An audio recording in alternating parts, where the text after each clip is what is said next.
Well, welcome everybody. Welcome to Young Minds, our family mental health seminar. My name's Alyssa Myers. I'm a licensed professional counselor in the area, as well as a member of this church family here at Covenant Methodist Church and the worship leader here on staff.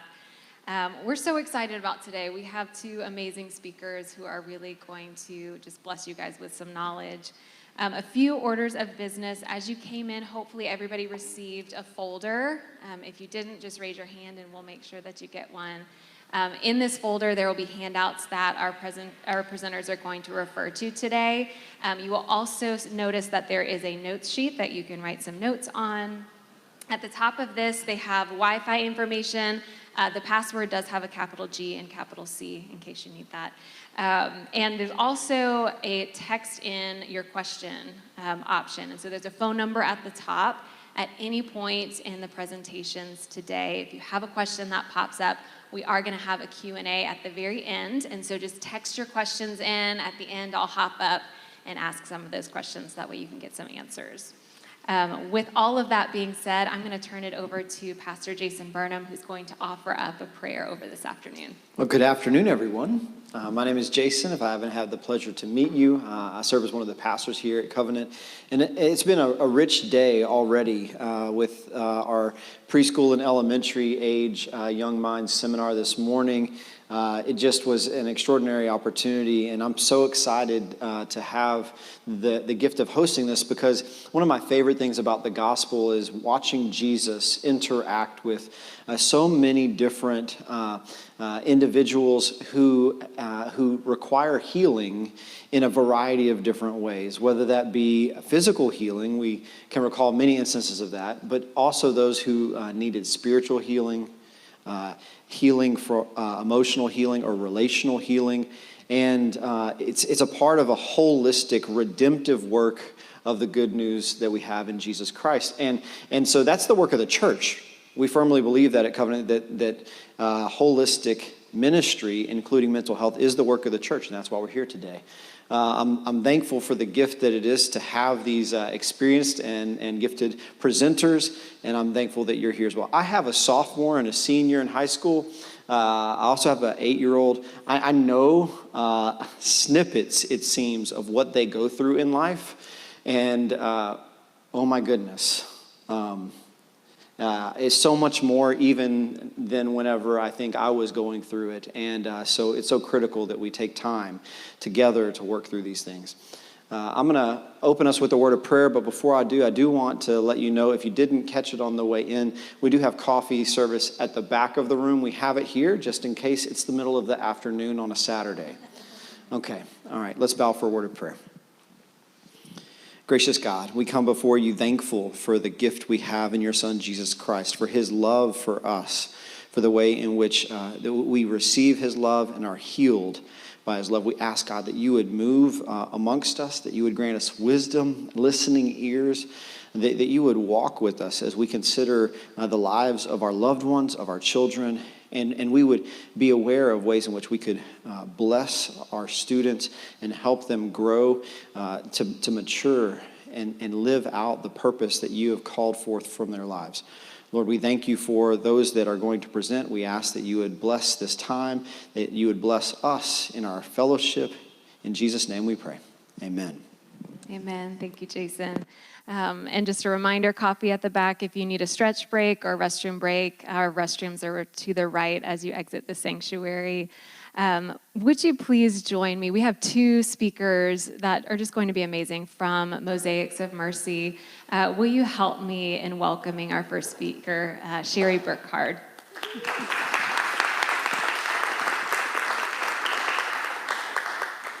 Good afternoon, everybody. Okay, I want to make sure my shirt's not hanging on my mic. I always watch my pastor with his jacket hanging in a weird way, so tell me if it does. So who was here this morning for the session?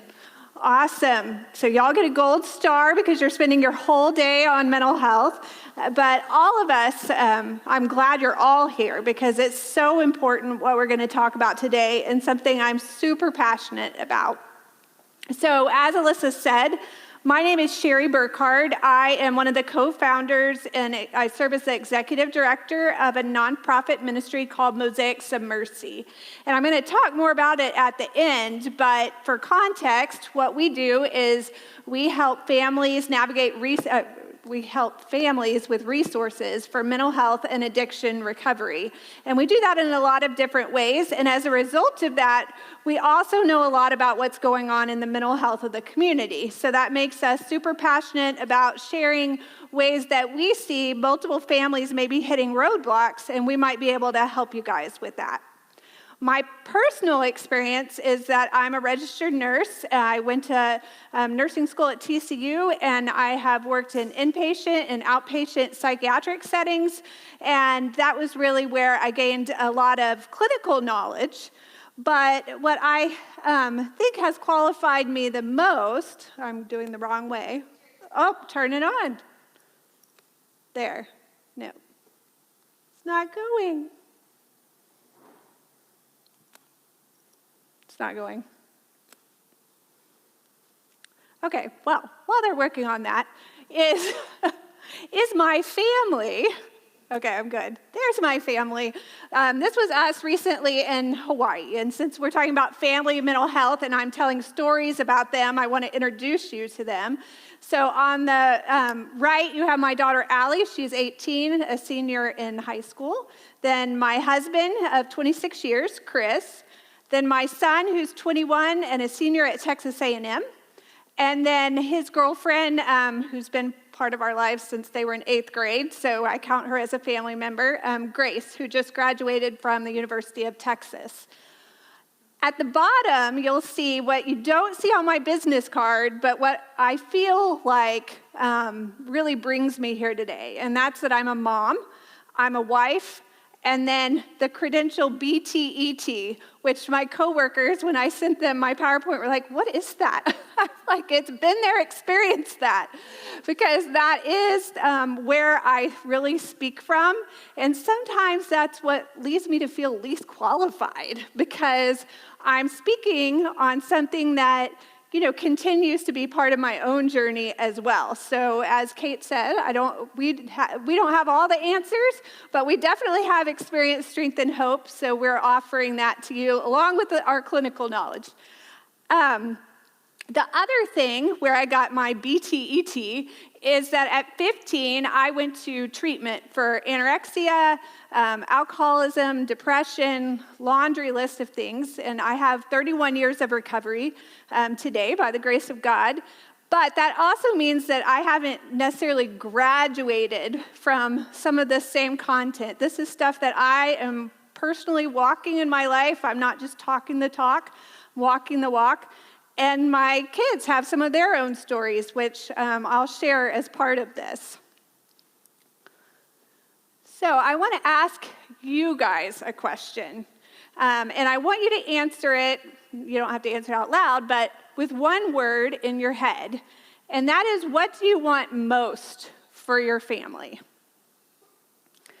And the answers that I put up here in the heart are because I asked this question on social media about a year ago when I was working on a project, and those were some of the answers that they provided to me. And peace is in the biggest letters because that's the one they most frequently said.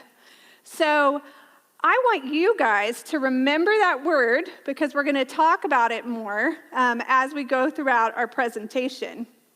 And just think about what that means and how that leads you to make choices around some of your emotions and how y'all navigate that as a family. The other thing that didn't pop up on social media, and I'm betting it didn't pop up for you guys here, is that none of the one-word answers said, what I hope most for my family is sadness. What I hope most for my family is anxiety. What I hope most is insecurity. Those aren't things that we tend to want or expect for our family.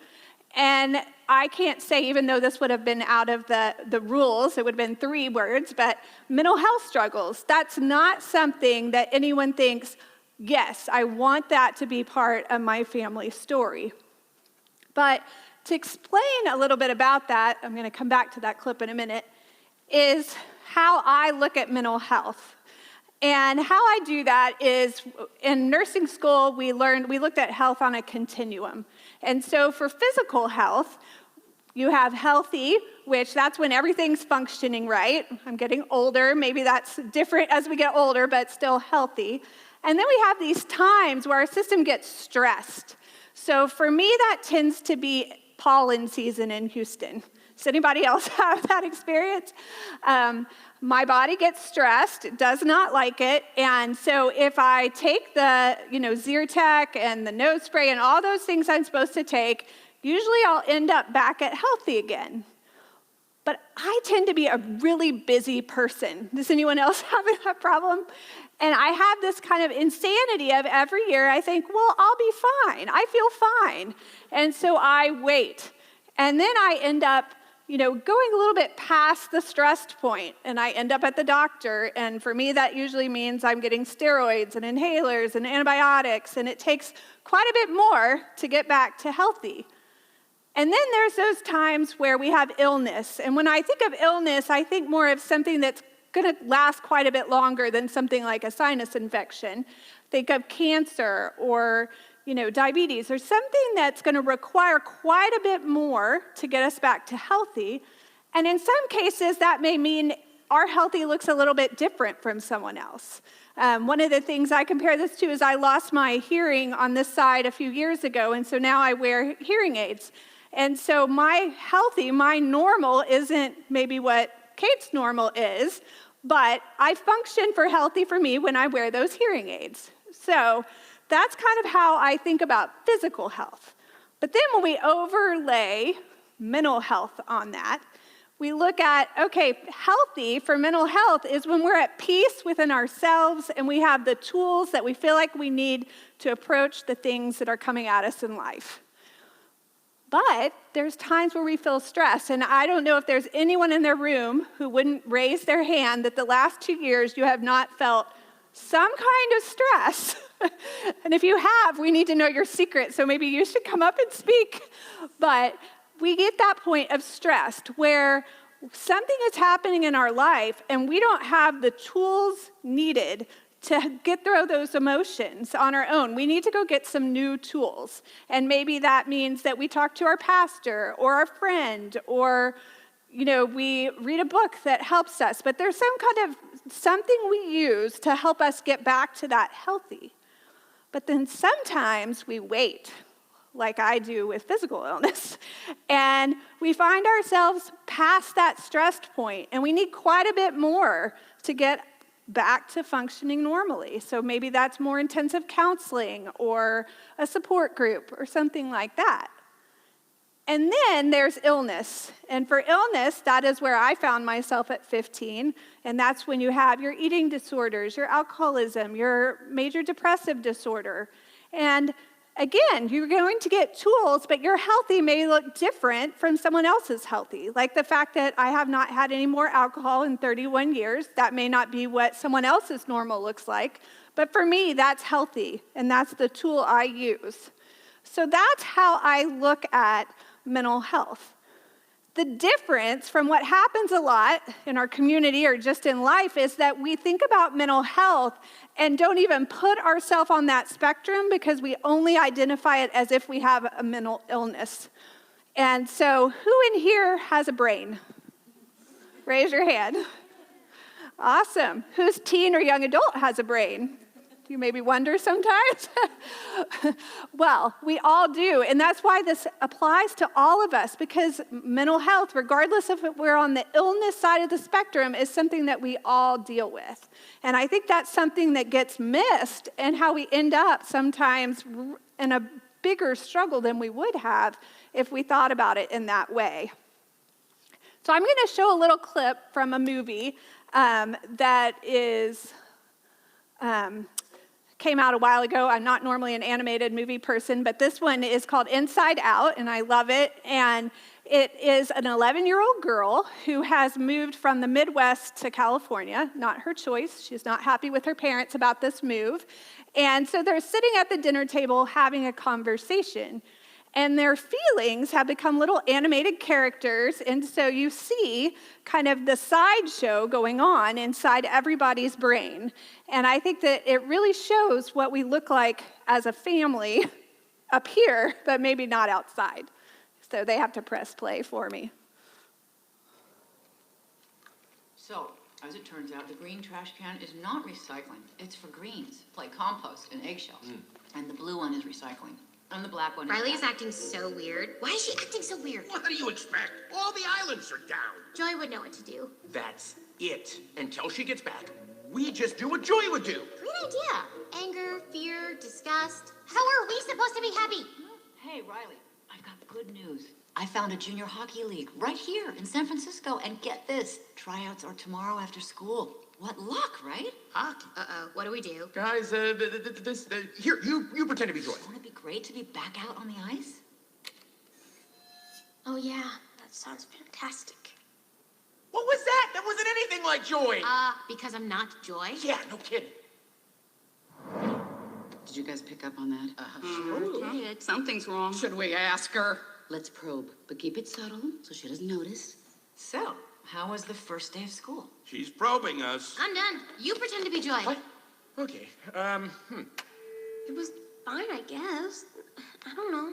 Oh, very smooth. That was just like Joy. Something is definitely going on. She's never acted like this before. What should we do? We're gonna find out what's happening, but we'll need support. Signal the husband. Ahem. With a nice pass over to Reed, comes across that right. Uh-oh, she's looking at us. What did she say? What? Sorry, sir. No one was listening. Is it garbage night? We left the toilet seat up. What? What is it, woman? What? He's making that stupid face again. I could strangle him right now. Signal him again. So, Riley, how was school? Are you kidding me? For this, we gave up that Brazilian helicopter pilot? Boo, I'll be Joy. School was great, all right? Riley, is everything okay? Sir, she just rolled her eyes at us. What is her deal? All right, make a show of force. I don't want to have to put the foot down. No, not the foot. Riley, I do not like this new attitude. Oh, I'll show you attitude. No. Stay happy. What is your problem? Just leave me alone. Sir, reporting high levels of sass. Take it to DEFCON 2. You heard that, gentlemen? DEFCON 2. Listen, young lady, I don't know where this disrespectful attitude came from. You want a piece of this, Pops? Come and get it! Yeah, well... Here it comes. Prepare the foot. Keys to safety position. Ready to launch on your command, sir. Just shut up!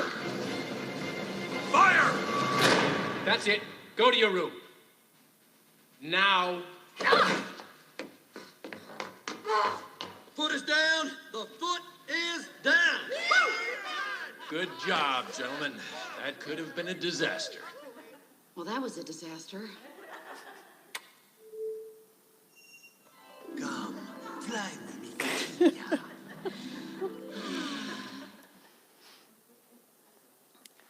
So I love that, and I think it really shows us when we're sitting at the dinner table, we all have these emotions going on inside of us, and then we have these coping skills that we use, and those sometimes are effective and sometimes very ineffective.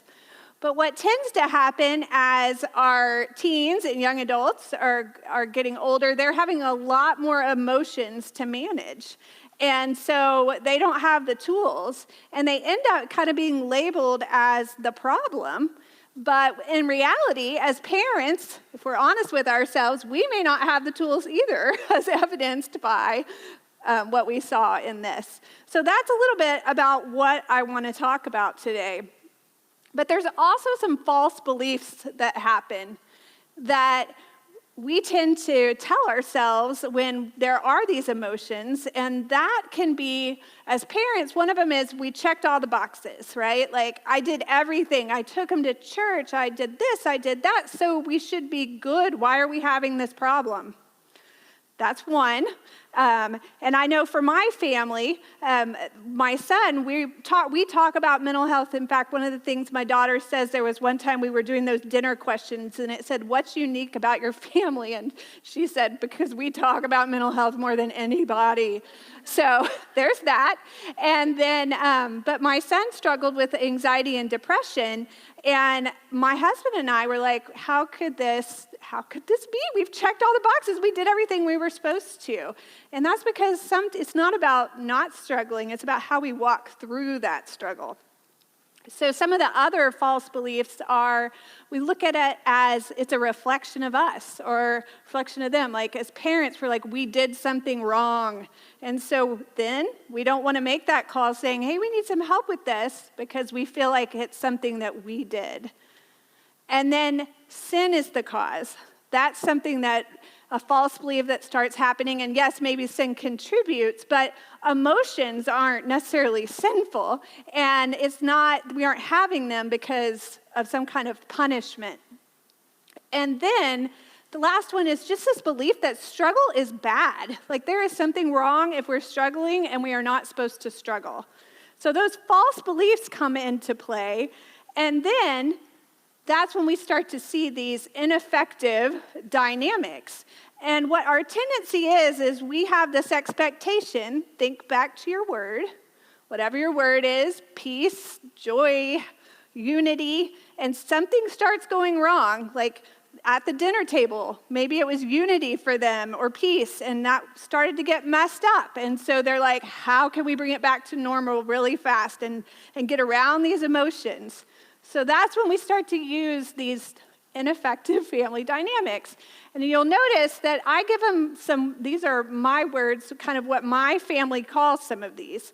And that helps us because it makes it easy to call each other out in a kind of nice, funny way. So it takes the tension out of it. It also simplifies it and normalizes it a little bit. And it makes it easier just for us to discuss what's going on because we are going to have these times where we pull these things out and it doesn't work well. So Band-Aids over bullet wounds. This was actually something one of my board members said, and I said, I'm going to take that. And she said, fine. But we minimize. Like our kids, on the floor crying, my life is over. And we're like, no, it's not. Listen to what happened to me at work. You're fine. These are just kid struggles. Well, that's minimizing. They feel like they're bleeding out, and we're like, here's your Band-Aid with your animated character, go on. So we're like, stuff that feeling. Then channel the turtle or the porcupine. So this, we have 2 turtles in my family and 2 porcupines. My husband and my daughter are the turtles, and that's where at sign of emotional discussion, the turtle shell comes up is what we call it. And it's like, they're there, but they're not. The wall is there.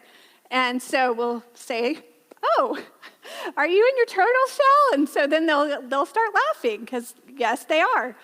Or porcupine. And that was kind of what we saw in the movie is that, those, whatever you call porcupine things come out, and we're going to push you away. We're going to, be angry and kind of deflect.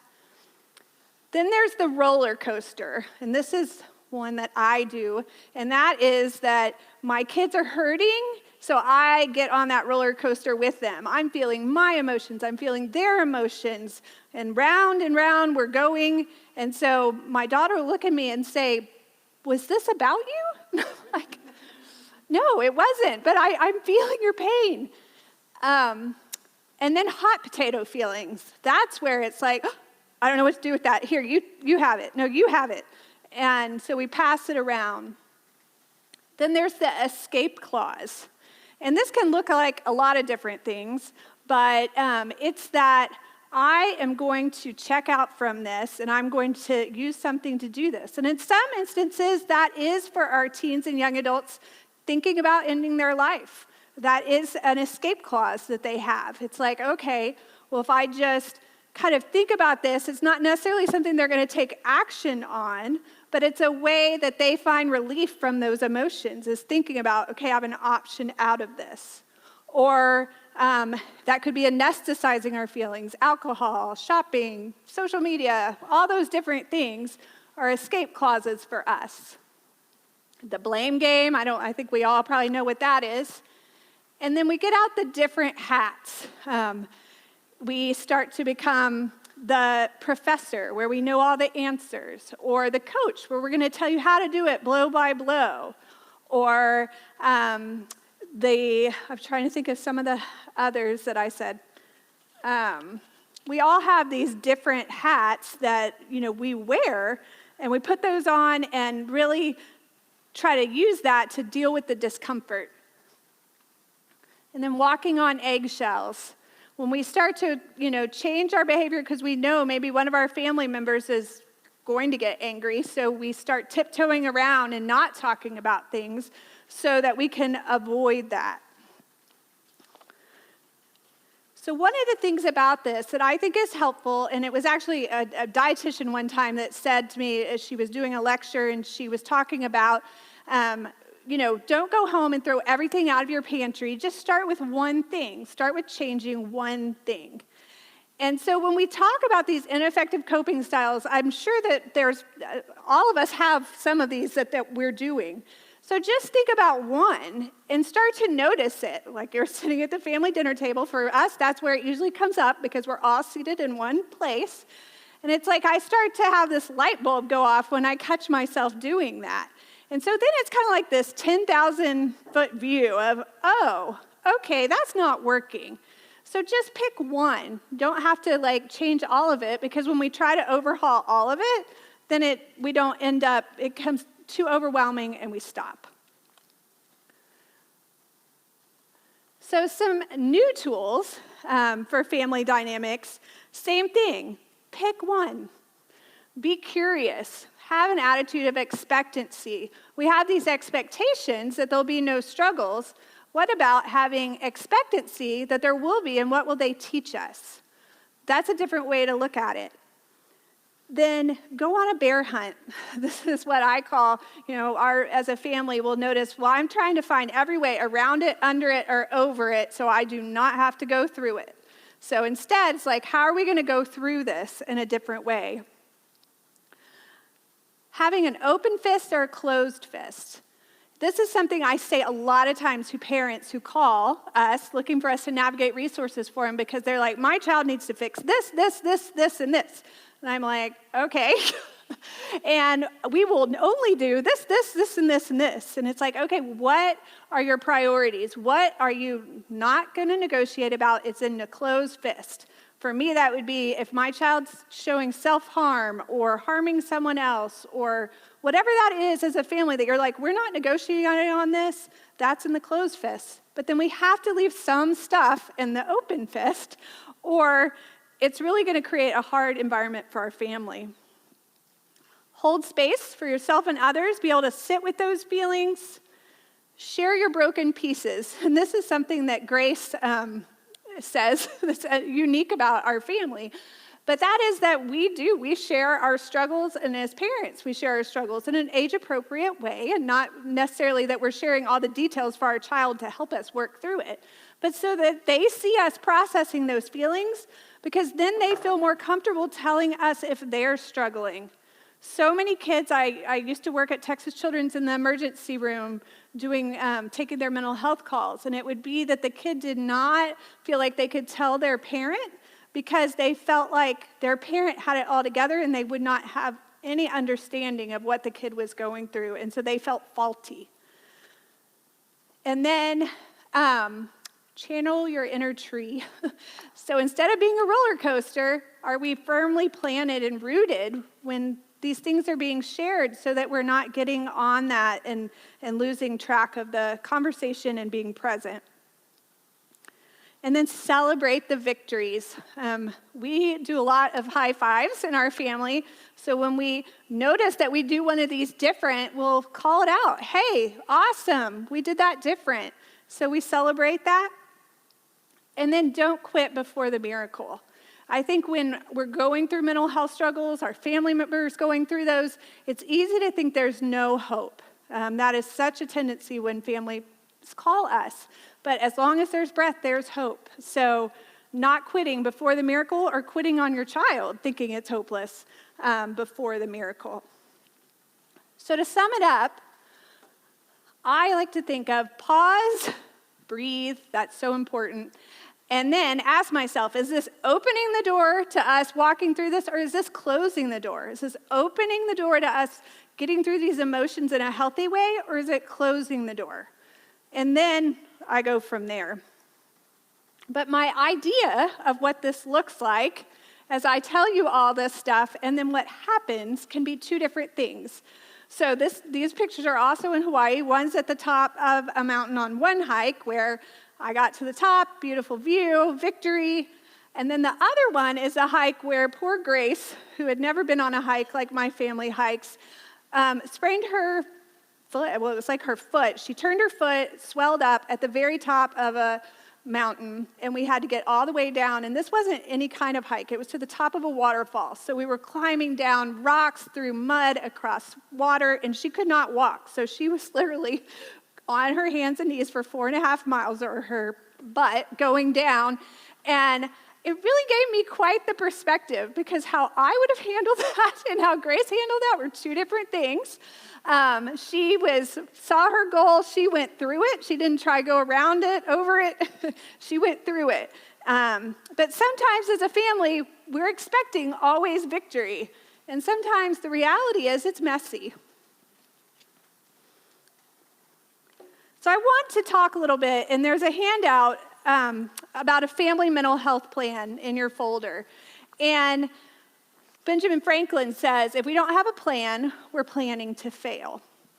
And I think that we don't often want to plan for things to go wrong.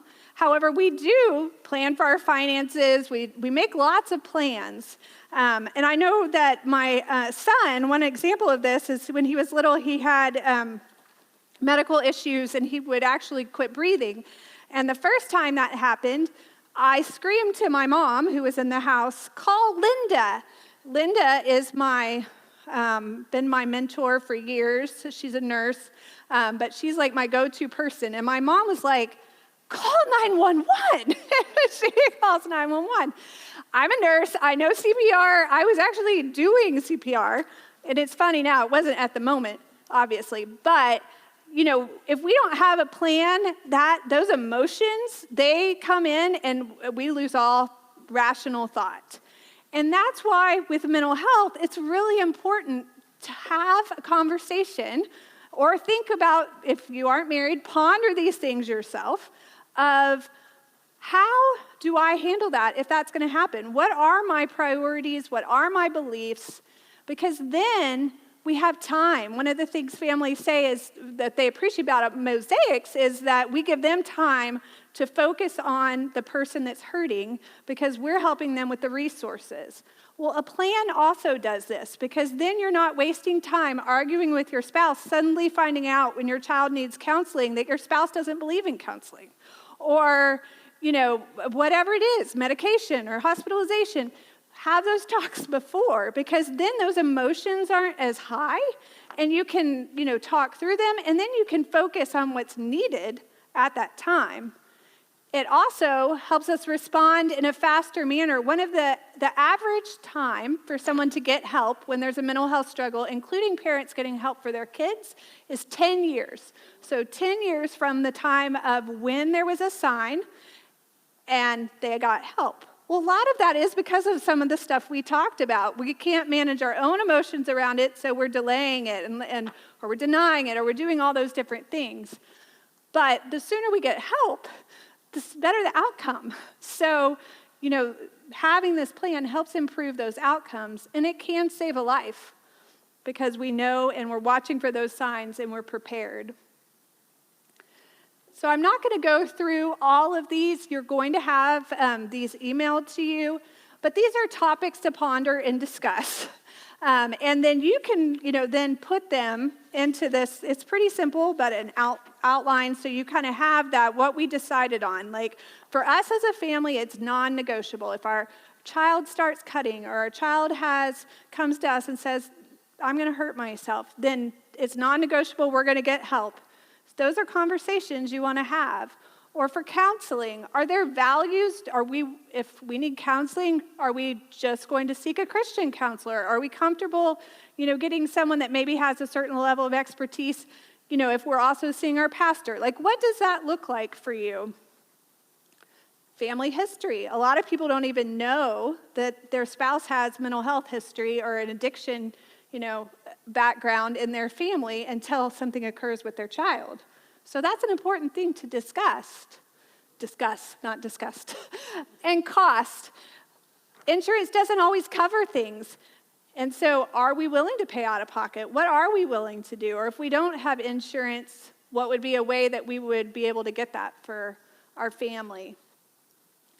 One of the other big things is beliefs. Like with suicidal ideation, some people, a commonly held belief that we hear a lot is, well, it's just manipulation if my child says that. Well, regardless of whatever it is, they need help. They're saying, I don't have the tools I need help, and that's the way they're doing it. So, are you and your spouse on the same page? If you hear that, is that something you guys are going to be able to be on the same page about? Or maybe it's alcohol or drug use in the teenage years. Are y'all on the same page about that? So these are just conversations to have and then be able to kind of put somewhat of a plan together for your family. It also has emergency numbers, which if you go to Mosaic Some Mercy, you can pull out what those are for you. One of the things I wanted to point out is there is such thing as a mental health constable. And this is something that not a lot of people know about in our community, but they are trained to respond to mental health crises. And so if your child is not where you don't know what to do, there's something going on, you call that non-emergency mental health constable, and they will come out and if the child needs to, you need help getting them to a place or whatever, they'll help walk through that. So that is an option. Signs help may be needed.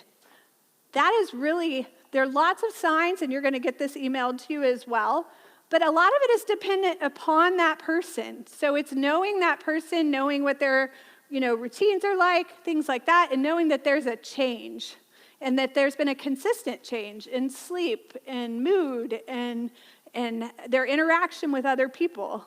For me, I'm somewhat introverted, so if I hadn't hung out with anyone in 2 weeks, that might not be a concern. But for my son, that would be a concern. If he was not hanging out with his friends or interacting with his roommates, that would be a warning sign. So really knowing what that is and maybe writing that down. What is it for us that we might be looking for? So how Mosaics helps? What we do, there's a couple different ways you can use us. We have a website that actually has resources for the local area categorized. They're all resources that we've vetted, meaning that we've talked to them, we've figured out what their passion is. That's how we've included them in the categories on our website. On our website, there's also a podcast.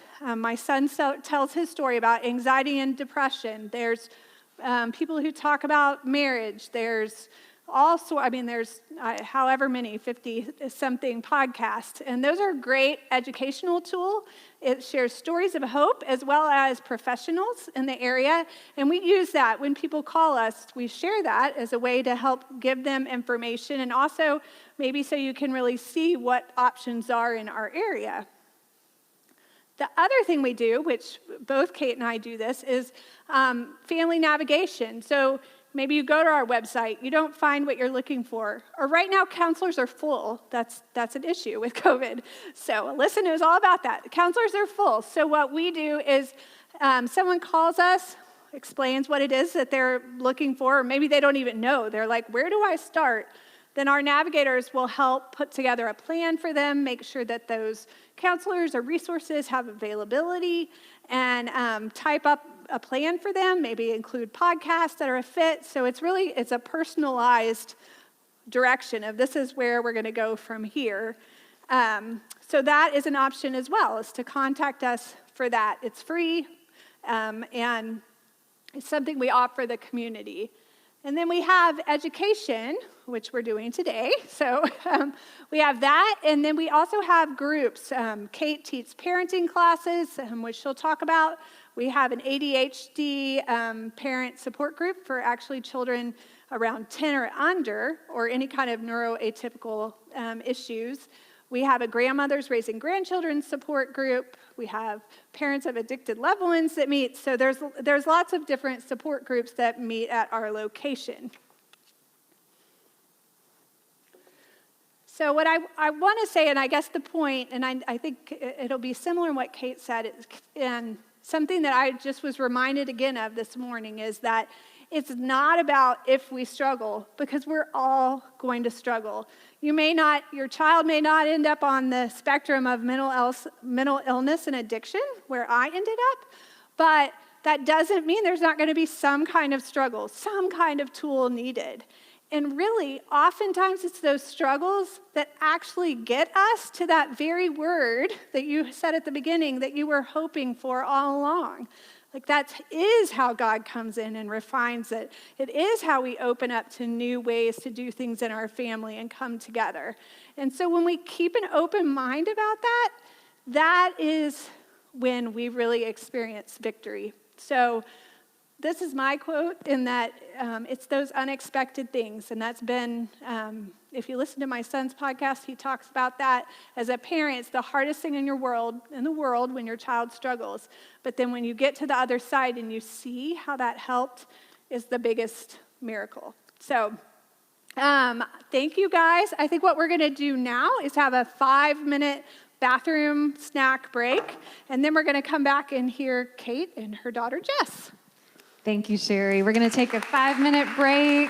Feel free to grab snacks, water, coffee, and it's a great opportunity for you to text in your questions. Welcome back, everybody. Everybody make your way to your seats. Thank you, Sherry, for all the knowledge that you brought today. Will you help me in welcoming Kate Turner? Thank you. Hey. So I thought I would just sing my whole presentation. How's that? Just sing it, little rapping, no. I'm just going to sing y'all a little funny song. You're going to help me sing, too, keep you awake. So the first part of this presentation is going to be the handout that has the 3 types of parents on here. And let me give a public service announcement. This is not to produce guilt, because parenting can be enough guilt-ridden territory as it is. My name is Kate Turner. I'm a licensed professional counselor. I was a school counselor for 15 years. I had a private practice for 7. I think the biggest miracle is in 9 days, I'll have been married 35 years. I'd like to say sometimes if it wasn't for God, somebody wouldn't be here and it wouldn't be me. Okay. And I have 2 kids. My daughter Jessie is with me, and she's going to speak a little bit with me in a few minutes. And she's married to Ben, and we have a son, James Austin, and our daughter-in-law's name is Mason. And no grandkids yet, and we'll just take that one day at a time. So we're going to sing a little song because parenting can be hard, right? Right? Okay. And it's just to start off with a little levity, and you're going to help me. So you remember the old song? On top of Old Smoky, or on top of spaghetti is what we sing, right? So the song is, oh, I love my children. So when I do this, you're going to help me fill in the blank. So it's, oh, I love my children. Okay, you ready? This is to keep you awake. Oh, I love my children. Nice. They're no longer for sale. Okay. Without love and logic, then I'd be in jail. I'd yell and I'd threaten your father. I'll tell. I was really good at tattling to my husband. I don't know any ladies out here. Your husband's trying to work. You're not going to believe what they just did. He's like, I'm trying to work here. Okay. Yell and I'd threaten your father. I'll tell. And then I'd feel guilty and angry as, y'all, this is a church. Can y'all tell I'm a preacher's kid? Yeah. My dad is 86. I'm a pastor's kid. And angry as well. Y'all bad. Sorry, I set y'all up. They made me feel crazy. And boy, I'd get mad. Then I'd smile and remember, they're just like their Dad, yeah. Okay, this is not a boy bashing, a dad bashing thing. My husband helped me write that. Dads, we love you. Okay, give yourselves a round of applause. Yeah. Okay. So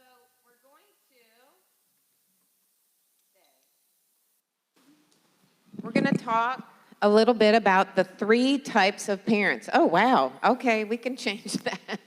That's good. Let's go to the next one. Let's go to the next slide. So we're going to talk about Love and Logic, which is a parenting class that I've taught for over 21 years. And it's really about raising thinking adults. We want our kids to have causal thinking.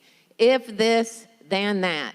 If this, then that. We don't want our voice in their head. I hate to tell you, we want their voice in their head thinking, what will this next decision I'm about to make do to my life? So we're going to look at the 3 different types of parents: helicopters, drill sergeants, and consultants. And I put on there, P.S., I've been all 3. I have.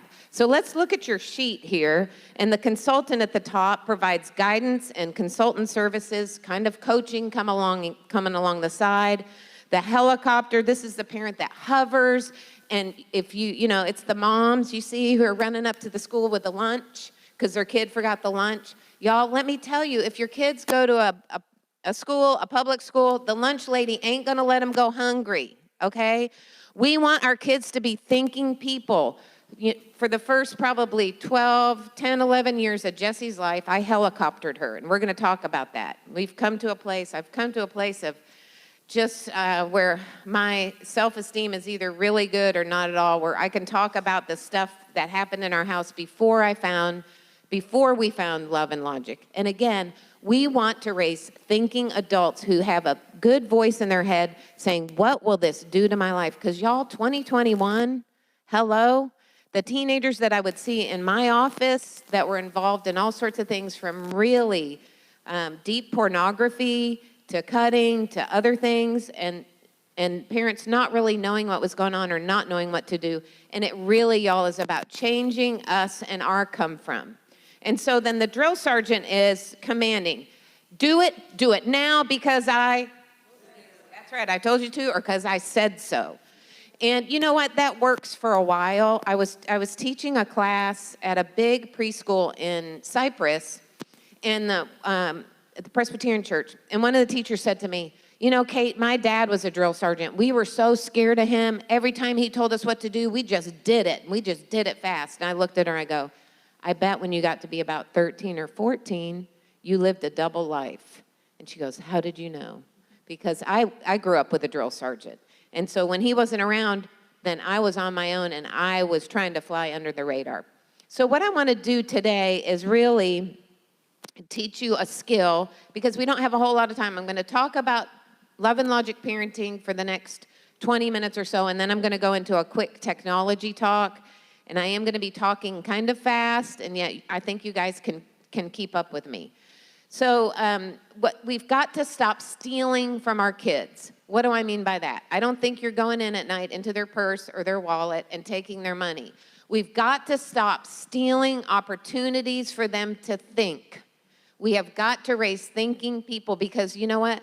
If someday, God forbid, I have to have brain surgery, I don't want Dr. So-and-so calling his mom going, I'm not sure, which of these little blood vessels, Mom, can you help? Okay, I mean, that's kind of extreme, except I've had friends who have gone to college with their kids, sat there, tried to help them work out through their schedule, sat in the office with the counselor, and they're in college. We want, when our kids are 18, bye, good luck. They're either going in the military, they're going to get a job and living on their own, or they're going away to college. We want to raise thinking adults. So, okay, next slide. Or I guess can I do the slide thingy myself? All right. Oh, I just like to laugh. Because sometimes if you have more than one kid, and I know there's somebody here who's got 4 kids, 4 daughters, you're probably like, hey, Susie, no, right, okay. I like to laugh. And, okay, can you guys relate to that? So I'm going to tell you a quick story about this because this snail reminds me of a little girl named Olivia, and that was really her name, and I have permission to tell this story. So I was a school counselor in Spring ISD. I was in Conroe for 6 years, Spring for 9. And the mom comes to me. The mom's name is Amy, and she says, we can't get out of the door on time. Olivia is dawdling and dawdling. Olivia was about 9 or 10. She's petting the cat. She's looking at stuff. She's looking in her backpack. She can't find her homework. She's watching TV. Don't turn the TV on in the morning, right? Get rid of the iPads and all that. Just get ready for school. And I'm yelling. I'm like, hurry up, hurry up. Miss Kathy is coming. She's coming. You're going to be late. You're making everybody late. Can anybody in here resonate with this? A little bit? Okay. Well, anyway, so was all the moms nagging and reminding, helping get Olivia out the door? No. Let me tell you something. Kids get addicted to reminders. Did you get your stuff? Did you get that? I got an email from Miss Johnson. Did you get that? Did you get that?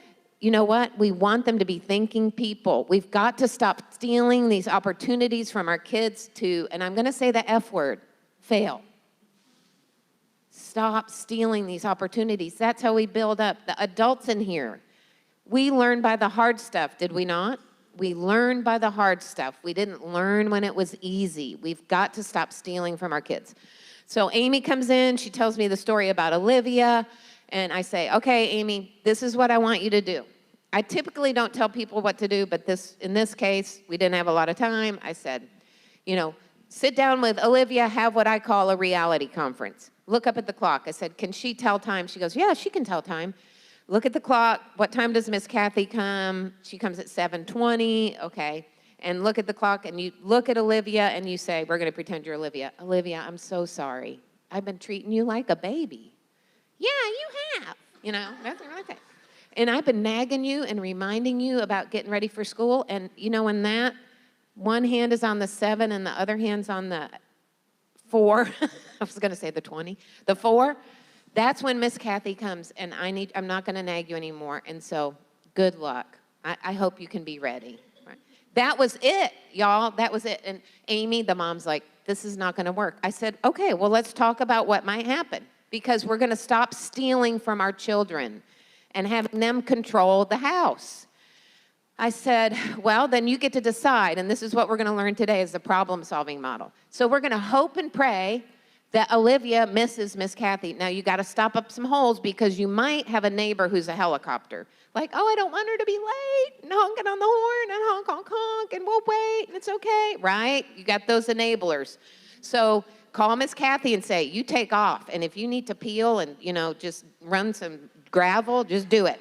So anyway, and Miss Kathy's like, well, I don't want to. Yes, you're going to leave her.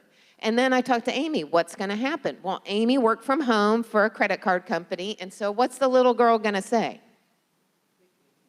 You can take me, right? And so I said to Amy, and this was golden, I said, what's important to Olivia? And she said, money. I said, great, you're going to charge her like an Uber to take her to school, right? Because that's your time, it's your job. It's your job that you're wasting time on. It's not your job to take her to school. So y'all, Amy came in the next afternoon, and she said it was like a script. It was like you wrote a script. I've been doing this a long time, y'all, so I figured what Olivia was going to say. So that's what happened. The hardest thing was for her mom not to nag and remind her, stop petting the cat. Did you brush your teeth? Go get your backpack. Do you have your lunch? Blah, blah, blah. They get addicted to reminders, y'all. Our kids are as smart as the family dog. That dog knows how many times to bark at the back door before you're going to let its furry booty in, doesn't it? Does it? Yes, it does. Our children have as many or more smarts than the family dog. So sure enough, it went just like she said, just like we said, and she dawdled, and I said, you're just going to have to, and this is something I teach my classes, like when we want to say something, you just put your pointer finger, whatever, not ever finger, but not, not that finger, on your mouth, and just, because you're going to say something dumb. Don't say it. Let them be late. You guys, you want your kids to make mistakes when the price is right. Missing an assignment, missing the carpool lady, not having their lunch, not having their library book. When they get older, the price gets bigger. There's parents of teenagers in here. Sex, drugs, rock and roll. Let's just be honest, right? Come on, let's be honest. So, sure enough, she missed it. Amy was quiet. She did this. She didn't say anything. And, you know, Kathy honked the horn once, and Olivia's in a state of disarray, you know, her hair and her affliction. And Amy just had to go in the kitchen and get more coffee. I don't know what she was putting in her coffee, but, you know, yeah, but she left me. She left me. Oh, no. So we're going to talk about empathy. Can you hit the next slide? It may be another funny one. I'm sorry. I guess I could do it. Oh, have y'all seen this? Would some of your kids do that? Would some of your kids do that? Well, I hung up my laundry. That's the passive aggressive. I love them. Okay, next slide. Okay. So the basis of love and logic, it's relationships, it's love, it's empathy. It's your feeling somebody else's feelings. Even though they've created havoc, how is Olivia feeling? She left me, oh no. So Amy is going to respond with empathy, and it can just be a sound like, oh, instead of, what did you think was going to happen, little girl? I told you, right? That's what we want to do. I said 7:20, and you weren't ready, and you're petting the cat, and you're petting the dog, and you're watching Blue's Clues. Maybe that's the 80s, I don't know. But anyway, you got to resist the urge. You got to resist the urge to preach at them. Y'all, we talk too much. You know, I'm older, but I remember Lucille Ball and Ricky going, Lucy, you talk too much, right? Parents, we got to cut the talking about in half. No disrespect. I lived it. I had a strong-willed kid and a more of a passive-aggressive kid over here, and whoo, Lord. So I missed her. I missed Miss Kathy, and she didn't come. So Amy's, oh no. So here's the skill. So first of all, I taught you empathy. You're going to respond with an empathetic grunt, or first of all, you're going to, let them own it. Let them own it. Stop stealing from our kids. Empathy, or my kids was, do you remember what yours was? No, not really. Was it bummer? Bummer. Yeah. Yeah, I'd say bummer. They could see a bummer coming because it was a bummer for them, not for us. It'd be like, oh, bummer. So then So then the skill I'm going to teach you is the problem-solving method. That is asking the kid, what are they going to do? Because who's caused the problem? They have. And I know y'all are sitting there going, yes, but what if they do this? What if then it is a problem for me. Well, that's the full 6-week class. You're getting the 25-minute blast here. I mean, for real. So we had worked this out in my office the day before, and she comes, what are we going to do? Oh, no. What do you think you're going to do? So then you ask the kid, what do you think you're going to do? Because whose problem is it? It's the kid's problem. You already did 4th grade. She's missing 4th grade because she's been petting the cat. So what do you think you're going to do? And most great kids will go, what? I don't know, right? And then you ask permission to enter into their world. Would you, instead of telling them what to do, y'all, we got to stop telling people what to do. Especially stubborn kids hate to be told what to do, okay? And questions create, here's a little soundbite for you. Questions create thinking. Statements create resistance. Well, this is what you need to do. You need to call so-and-so, and I could take you, but I'm not going to do that. So statements create resistance. Questions create thinking, right? Now, I'm not saying if your kid's running out in the road, you go, hey, do you want to be round or flat? I mean, you're not going to do that, okay? We got to laugh, y'all. This stuff ain't easy. Okay. So then you ask them a question. Would you like to hear some ideas? Would you like to hear some ideas? Most kids will go, okay. So then you give just a ridiculous one. Because what they're trying to do, and they're like, I don't know what to do, you tell me. And if you tell them, you're taking their problem. You're owning their problem. Would you like to hear what some kids would try? Okay, go ahead. Well, some kids might decide that they're going to stand out on the side of the road with a poster saying, I need a ride to school. Now, you've got to be careful what kid you say this to, because some kid might go, okay, great idea. But Olivia, and usually the first answer you give a kid or idea, let it be a dumb one, because they're going to reject what you say the first time, right? The first thing. And she goes, I wouldn't do that, Mom. No way. And then Olivia, light bulb, she goes, you could take me because you don't do anything. I was a stay-at-home mom for 10 years. I worked a lot. I did a lot. Because you don't do anything. And then Amy had the beautiful teaching moment to go, oh, bummer. Well, I work. Yeah, but you're home and the car's here and yeah. And it would probably cost me, I think, $10 in my time and the time for American Express that I've left my desk to get you to Northgate Crossing and back. So I'm happy to take you. Remember, you're smiling. I'm happy, like Jack Nicholson in The Shining. Hey, I'm happy to take you. It'll be $10. What? Right? $10. Yeah, $10. And her not going, some of y'all are going, oh yeah, my kid would just go, fine, I'm not going, right? Luckily, Olivia didn't do that.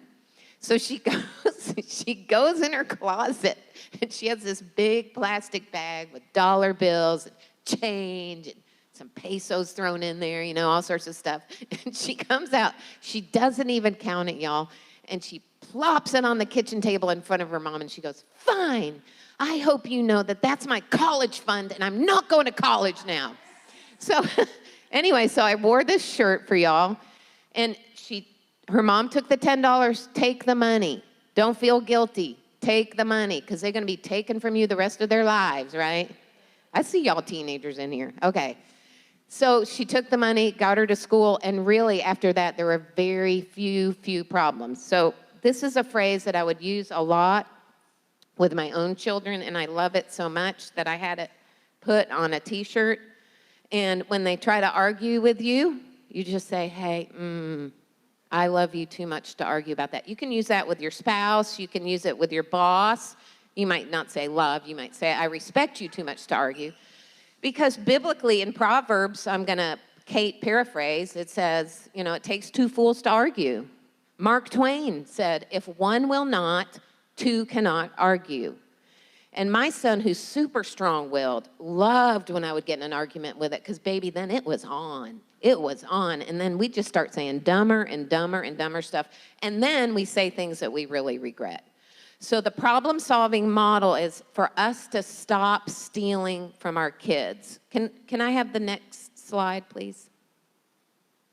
Might be a funny one. I don't know. Oh, there it is. The narrator. Probably she did in fact tell them again. I'm not going to tell you again. That means your kids know, here it comes again. All right. So with the love and logic model, we're going to use empathy, which is, so if your kid comes home and says, I don't have any friends. They have all left me out, which might be true. What do you want to do? Oh my gosh, are you kidding me? You were surrounded by people. I saw you at the bus stop and you're all chatting and having a good time.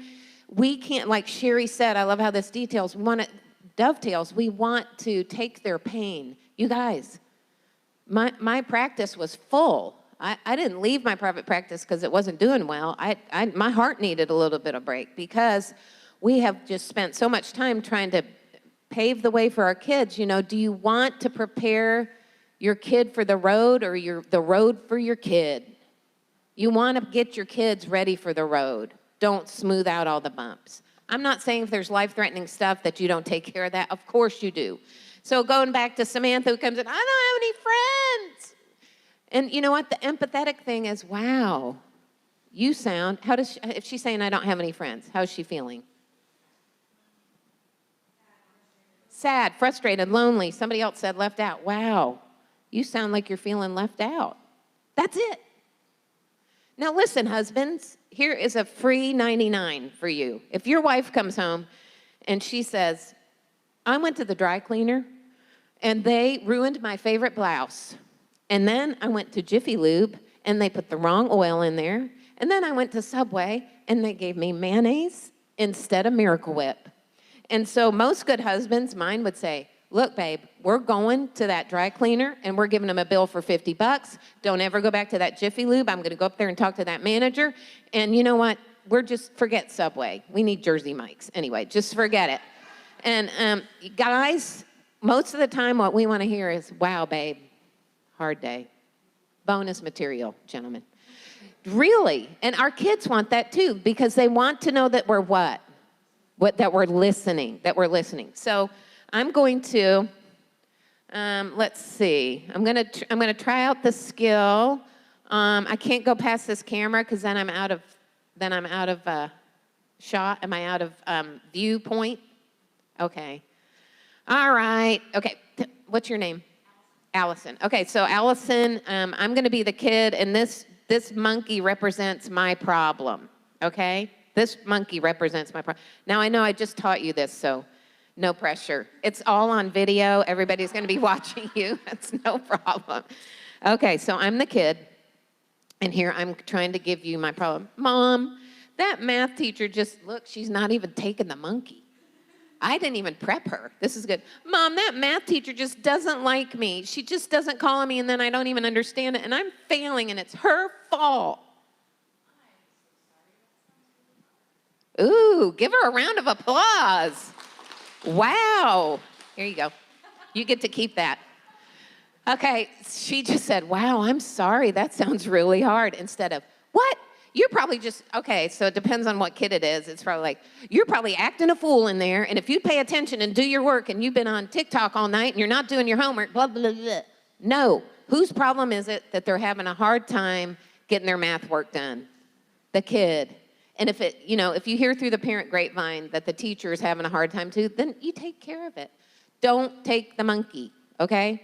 So it's empathy. You're going to respond with how they're feeling and talk less. And the problem-solving model is you look at the kid and say, what do you think you're going to do? What do you think you're going to do about that? And even if it's small problems, big problems, because we want to raise what, ladies and gentlemen? Thinking adults. Thinking adults who have causal thinking. Now, I have a thinking adult with me. Her name is Jessie. Come on up here. This is my daughter. Give her a round of applause. Are we sitting or standing? You want to sit? Yeah, I'll sit. Up to you. I'll sit. And Jessie, how are we doing on time? Ooh, boy. Okay. So she told me I could tell a little of her story. So she was born back in the late 80s, and although she doesn't look it, and she was born with some multiple birth defects, and we didn't know. So we had an ultrasound, and it was kind of a grainy ultrasound, and it was like, there's a baby. Cool, great. Thank you, God. And then when she came into the world, she had a lot of different anomalies, and I think at this point you've had 13, 14 surgeries. Around there. Yeah. And so as a young mom, first of all, I didn't even know, being a mom. And then we had birth trauma, and she has all these, I like to say, specialities, and is immediately taken from me down to Herman NICU. That was before Texas Children's. And her first procedure was, she was under 24 hours old. I also, ladies and gentlemen, I had a lot of unprocessed childhood trauma that I hadn't taken care of. And so I parented out of that, and I also parented out of, I felt sorry for her. I felt pity. So all of us, our kids have gone through things in here, whether it's divorce or death or ADHD or not getting picked for the team or not having friends. All our kids go through stuff, and it's just like, it hurts, doesn't it, for us as parents, let's be honest. So in the early years, before BLNL, before Love and Logic, I really helicoptered the snot out of her. And we're at a good place now, right? Yeah. All right. And actually, we did a podcast. It's episode 46 on the Hope Peace Together podcast, and you'll hear more of our story on that. I'd love if y'all would take time to listen to it.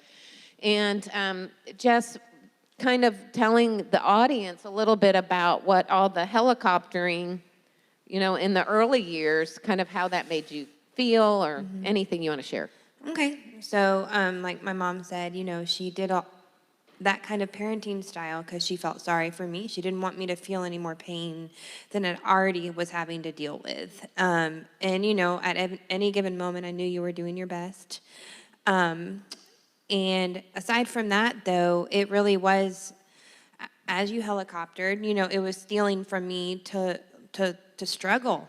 I remember there are several instances where you fixed something for me, and I was like, well, I didn't have to think, it really took that away from me. And I was craving struggle because that's how you grow. Like we were saying earlier, you know, like how did we grow? We grew from the hard times. We grew from the difficult circumstances in our life. And it's just like when you're lifting weights, you know, you start with a very light weight, maybe even the bar. And then you start getting stronger and you start building muscle and you are able to lift more weight. And so, yeah, just kind of, that's a little bit about what that was like for me. And it just kind of took away that feeling of confidence and also just feeling like, oh, I'm competent enough to take care of these things on my own. Right, and we're going to look when we go into the technology talk, that 3 things that kids and people need are competence, connection, and control, or autonomy. And so as I would come in and try to make things better for her because I felt so bad for her, she didn't need my pity. I didn't know. You know, she's very gracious. Her dad and I were doing the best at any given moment. And that's the same for every parent in here. At that moment, that's what we got, even if it's ugly, okay? And what was the message that you got, though, as I would come in and helicopter you? What was the message? That I wasn't enough, and then what I had to offer was not enough. Yeah. It really is damaging, and that's why I would reach into my parenting toolbox, and it was pretty much empty, or it had rusty tools. We'll say, even if we had great parents, you know, there are no perfect parents, we'll say, I'll never do that, what my dad did or what my mom did. And then we don't replace it with something else, and then we reach in there, and out comes the yelling, and we reach in there, and out comes the blaming, or the turtle, or the porcupine. And we're reaching in and getting these rusty tools. So I feel like the Lord sent me Love and Logic, because I say this on the podcast, that he looked down and he's like, oh man, you messing these children up. You need some help. It was one of those times when I listened to, this is how long ago it was a cassette tape. And I'm listening to it on the way home from my first counseling job as a school counselor in Conroe, and just tears coming down my face. It was, if you ever been in a sermon or listened to a podcast and you're like, oh my gosh, they've been in my living room, right? And that was such a gift. And one of the first times, and I kept stealing from her. All the time I was stealing these opportunities to grow. She was, I think, in 5th grade, and they have to do these Indian projects. Do y'all remember those? The Texas Indian projects. Make a teepee or something. Like, they're going to remember that. Whatever. A diorama. So she hadn't done anything because I nagged her a lot. Have you done that? What about the Texas project? Did you pick a tribe? Do you right? And the more I would do that, the more she'd be boop, boop, boop, boop. Because, ladies and gentlemen, if we're going to worry about all this stuff for them, do they have to worry? They're going to be, my mom's got this. Even if she's going to nag me, she's got this. And right? I think that's where the passive-aggressive thing comes in. Yeah. Just, you know, the more you were on me, the more I was like, no, I'm putting the brakes on, because I want to do this on my own time if I do it at all. Right, and that's control, right? She wanted some control. And the more I was over-helping, the more she would... So once you've talked about it being like a donkey who just sits down, and you're trying to pull, if you've ever pulled on a horse or a donkey and they're sitting, forget it, right? Mm-hmm. Forget it. And her brother, she was pretty compliant and passive aggressive, which I like to say is like being stoned to death with marshmallows. It's like, right? And her brother was in my face, like, come on, let's go to town. So if you have more than one kid, you might have one of each, you know, a strong-willed and a compliant or passive-aggressive. So back to the Indian project. So I don't even know what tribe it was. I don't remember. And I had helicoptered you and nagged you till it's the night before it's due, right? Do your kids ever do that? Like, I need a working model of the pancreas tomorrow. Right? What? Whose problem is that if they don't have their science project done? Theirs. Take it home, moms and dads. It's theirs. It's not yours. Don't clutch it to your breast and pet it and love it. It's not yours. So we're sitting in where the computer was, and you didn't have notes written or anything, and she's just spitting out information about this tribe to me, and I'm typing like, in my hand. You know, it just, the sparks are flying off the keyboard because I'm mad, right? I'm mad. She waited. And then the Love and Logic stuff, I had just started listening to it, and the tape started to roll, and I'm like, I'm owning this problem. And I took my hands off the keyboards. I can kind of see this like it was yesterday. I took my hands off the keyboards, and I said, oh. And I turn, and I look at you, and I go, and she's got this big grin on her face. Mom's doing my project. Mom's doing my project. And I did say, I go, I'm done. I'm done. And I wasn't rude. I'm done. And then you're like, wait, you know. And you figured it out because you graduated from high school. Whoop, you did it, right? And we've got to stop stealing from our kids. We've got to stop stealing from our kids. And anything else before we go into the next? And you can stay up here. You're a great co-host. What do you think, as we used more Love and Logic, was helpful to you? Like you said, you know, the kind of the lack of control that I felt that I had, even, you know, as a kid with disabilities or specialities, I was in a lot of situations where I was out of control. Like I was under anesthesia, I was getting procedures done, so I had no say in what was happening. And so I already had that going on in my life. And then, you know, the helicoptering, that was like another level. And I don't remember what just... Just kind of how it affected you, and that you felt doubly out of control. And doubly out of control, and I just remember, you know, that is why I feel like those choices were stolen from me, and that opportunity to have a choice. Yeah. Give your kids a choice when the price is small.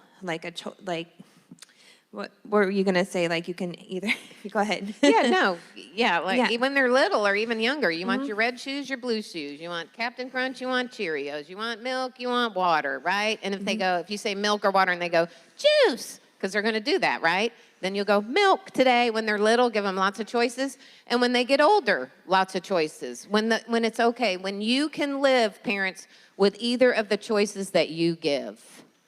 And you got to hold the line. She's training a golden retriever right now. She got to hold the line with that dog, right? And what did I say earlier? Our kids are smarter than the family dog. No offense, kids in here, right? I was a kid once too, a long time ago. So giving our kids as many choices as possible, you know? Building that autonomy. Giving the autonomy. We can leave in 10 minutes or 15 minutes. I don't care. It's got to be okay with you parents, right? Well, I'm not going to be ready. I need 20 minutes. 15 then. You know, so hold the line. Hold the line. And now she is in her master's program to become a psychotherapist. Look what I did to her. Surprise. Yeah. You can stay right over here. So, okay. So the problem-solving model is golden, and let's see, can I use this?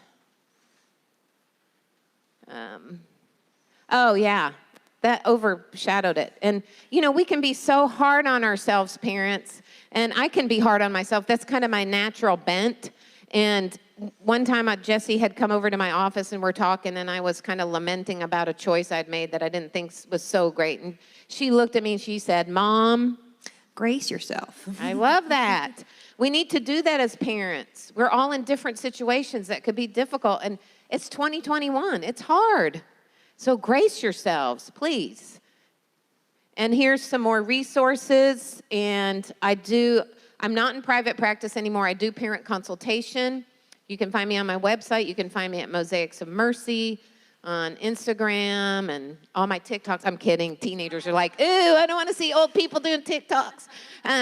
So as we go right into technology. So thank you. Why don't you just stay up here? You can just stay up here. So let's move on to the Tiny Tech Talk. And I called it that. And can we go to the next set of slides? Tiny Tech Talk, because we only have about 25 minutes. And you can put the cat back in the bag. So I think I have a cat in a bag. It's looking mean there, isn't it? Yeah. So here's the thing is about technology. We're using it now. I use it all the time. Technology is not the devil, okay? It's what we do with it. I have a hard time controlling myself with it. So we're going to just talk about a few things and a few ideas for you and your teenagers and your adolescents. And there's some teenagers in here who are going to go, don't listen to that lady, Mom. She did not know what she was talking about.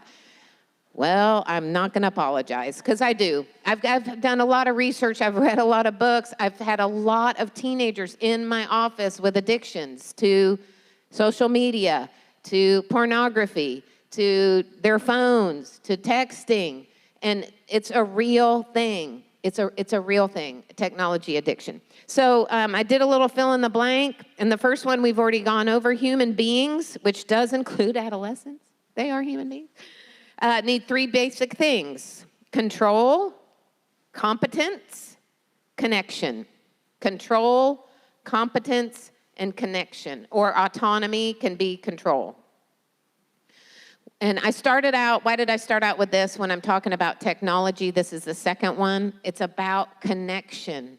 I hear over and over and over and over, they're isolating in their room. They won't come down. They're snarky. They're on their phone all the time. We are created for connection, ladies and gentlemen. Look how we're made. I don't assume that everybody sitting in here is a Christian just because we're in a church. You're at a seminar. Well, just look how we're made. We have eyes to see each other, ears to hear each other, hands to hold each other and to hug each other. We are made for each other. And what's happened with this glut of technology, it has just like hammered and chopped this connection that we have with each other. And we're getting more and more calls at Mosaics of Mercy with incidences of depression and isolation, especially with the pandemic, because there's more and more people staying inside. Well, not from the looks of college football, though. Wowza. Or pro football. Everybody's out. Okay. And I'm not going to get political about that. Whatever. Okay. So no matter how strong you think, and I'm not number 3, you think your connection as a family is, and some of y'all may have what you're like, a really strong family here. We just, we eat dinner together. We talk about stuff. You're like Sherry's family. They talk about their mental health struggles. That technology provides, this is a fill in the blank, technology provides instant drop down of feel-good chemicals. Man, you get that like, woo, right? Or even somebody comments. And I have Instagram and Facebook and Twitter. And, I'm like, oh, they like that. Oh, it's a little feel-good chemical. And I call it the like spike. That's the next one. I call it the like spike. I may not have coined that term, but it is really a spike of dopamine. And I gave you a little snippet of what dopamine is and what it does. Can we go to the next slide? Oh, sorry.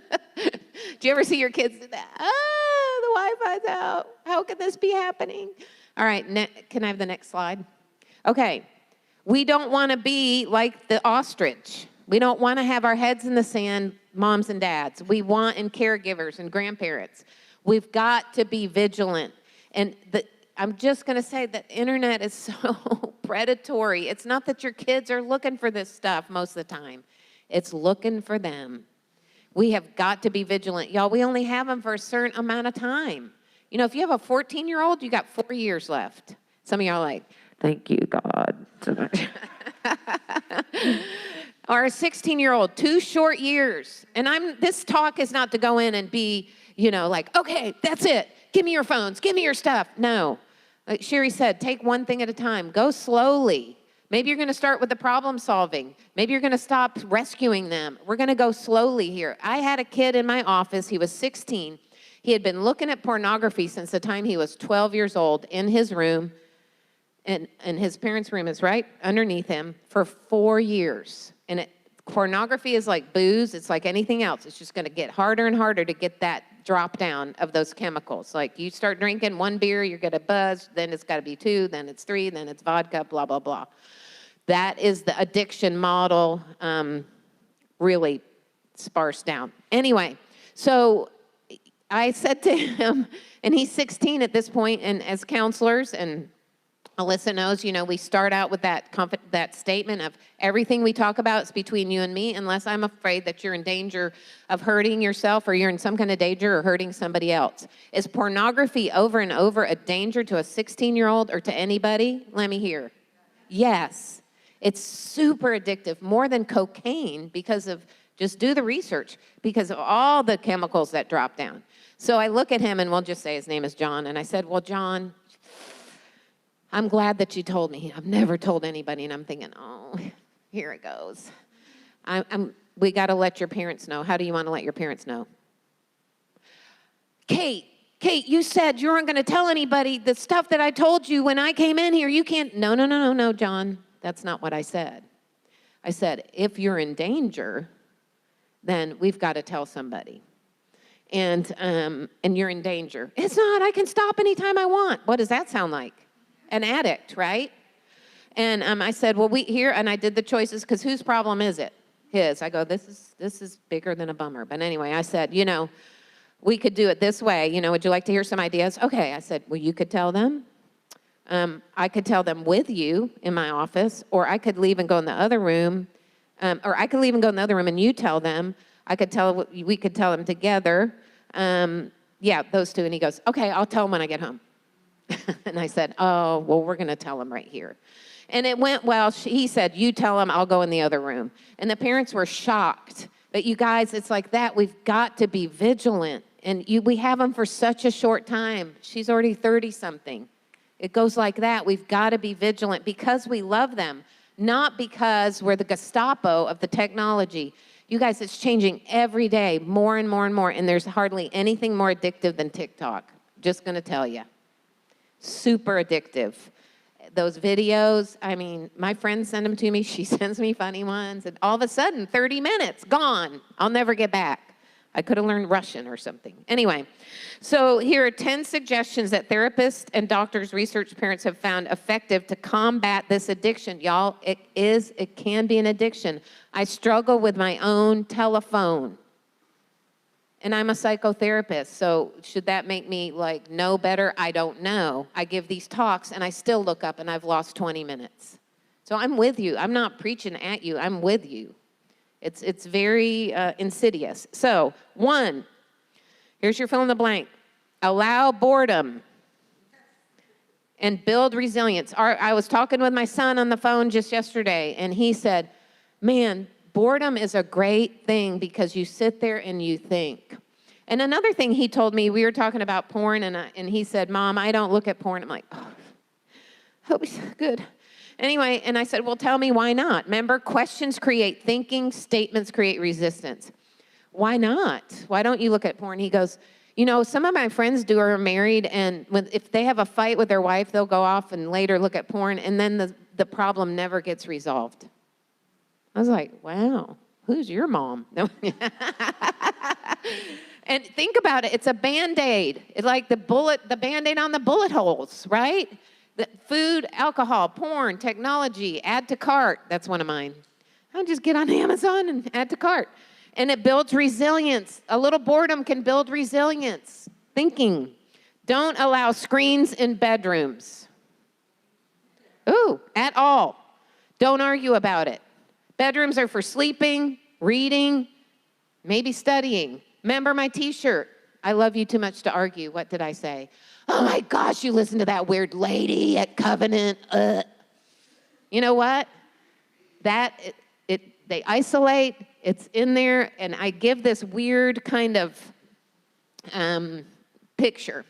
So let's say this guy comes up to your door, and he's got on he looks like he's been on the streets for 20 days. Dirty, scraggly, long trench coat. He rings your doorbell, and you go, and he says, hey, can I go up to your daughter's room? You gonna let him? Why are you letting them have internet in their room? Just something to think about. Okay. No, you're not gonna let him. So phones, number 3. Phones go to bed before people. Phones go to bed before people. So this is something with the choices, like Jesse said. Do you want to turn your phone into me at 9:30 or 10? Look, I'm smiling. You want to turn your phone at 9:30? Never.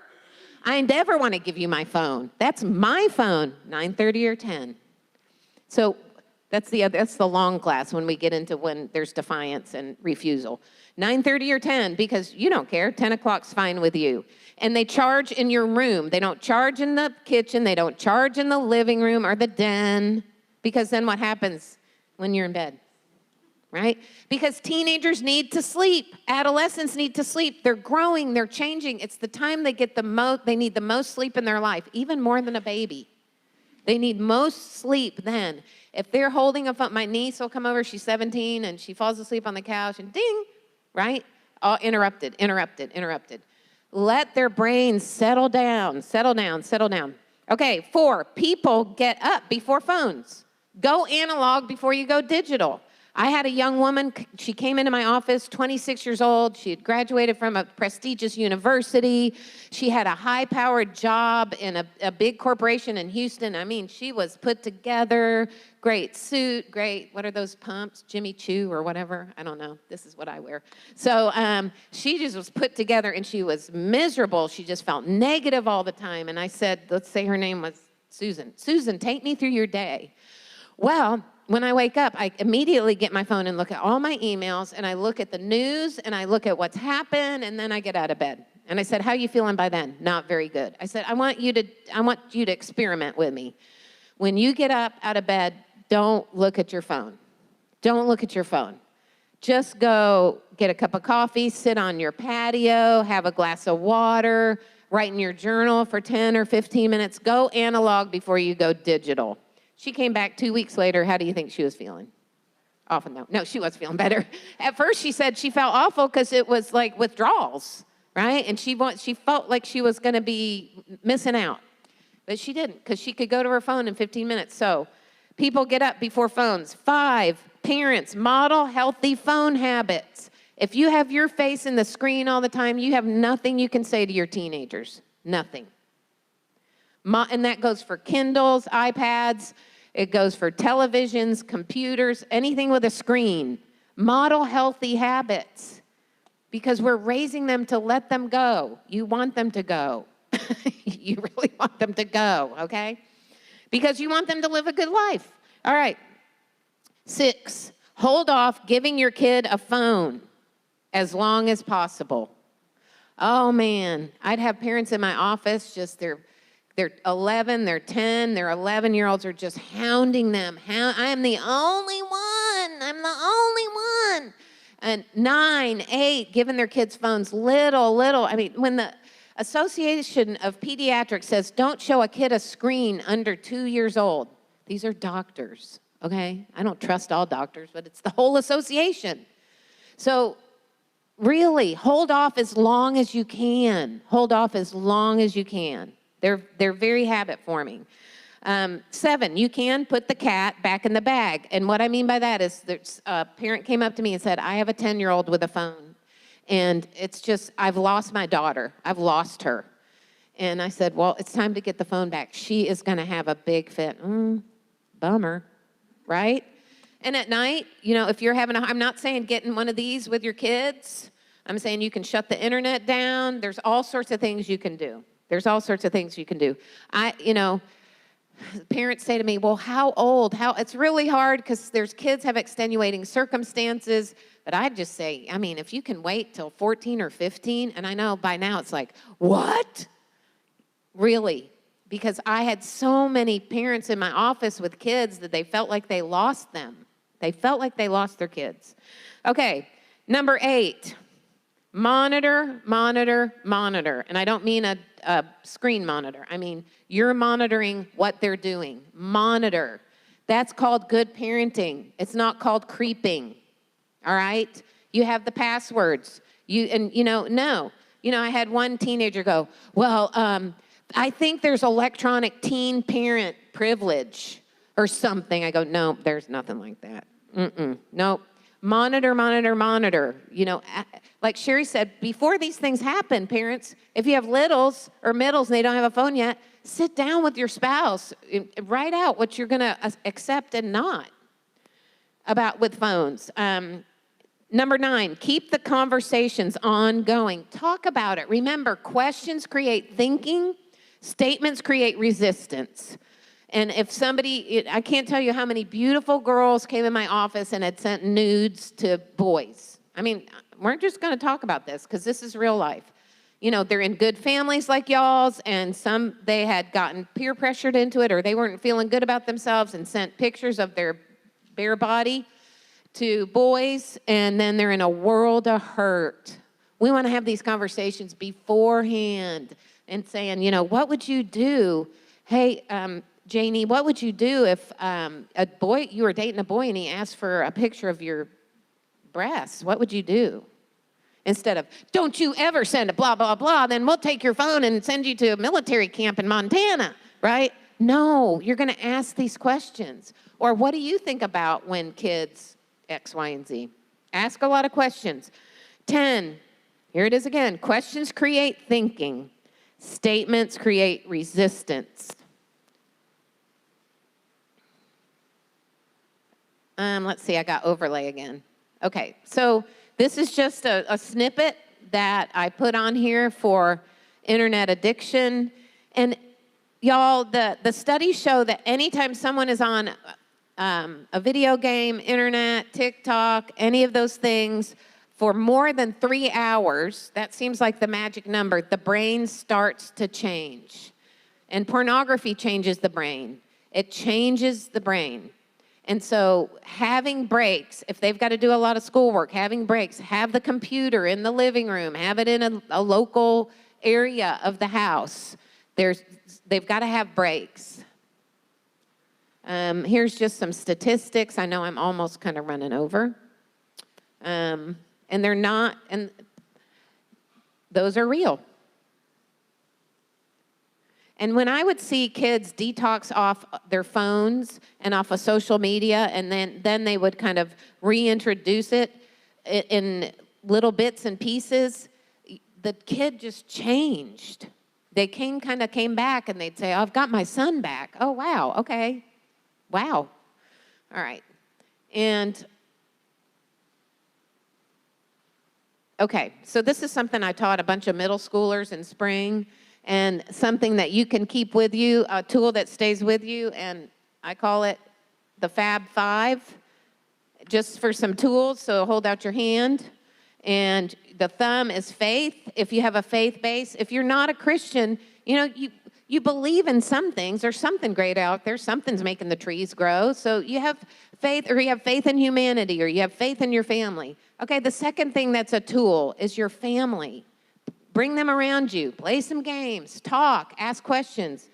Third finger, friends. And looking at, you know, who are they hanging out with? Don't try to control that. Just take a look at it. Have their friends over to the house.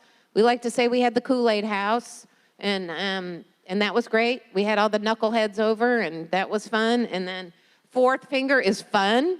Just what are you doing for fun with each other? Go have some fun. It doesn't have to cost money.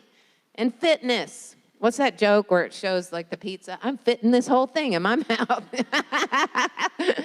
Go ride your bike. Go get outside. Get some sunshine. Get some water. And on the back of this, there are just different resources I put on there that you can use. You can look up if you have some questions.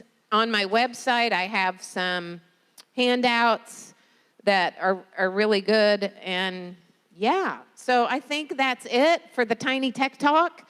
And I hope I didn't fire hose y'all too much. And just, you know what? Love your kids, love your family, work on the relationship, work on the empathy. And that's it. Thank you. Thank you so much, Kate. I'm going to have some of our volunteers bring some extra stools. Sherry, if you want to come and join us up here as well, we're going to have a short Q&A section.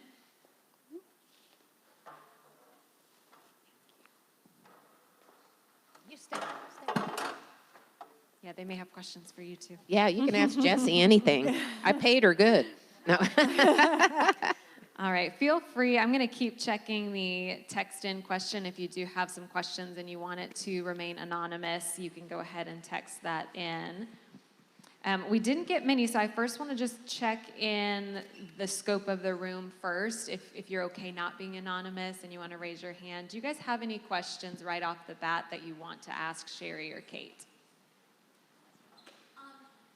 One of the arguments that I've heard about not checking your child's phone, I'm not saying this is a good argument, but I want to know kind of what you would say in response, is that is a breach of privacy? Like, would you go read their diary? Would you go, like, that's their, I mean, I know it's, we bought the device, but it's their information in there. So by going through their contacts or going through their texts or whatever, that's their private thing. So isn't that a breach of trust that's going to then put up a wall between them and you because they don't feel like they can trust you? Great question. So she asked if it's a breach of privacy or trust to check your kids' text messages or contacts, and if you can preemptively sit down and say, hey, I want to let you know before you get a phone, we will be checking here and there. Just like if your kids had a drug or alcohol problem, we will be doing spot, drug and alcohol tests.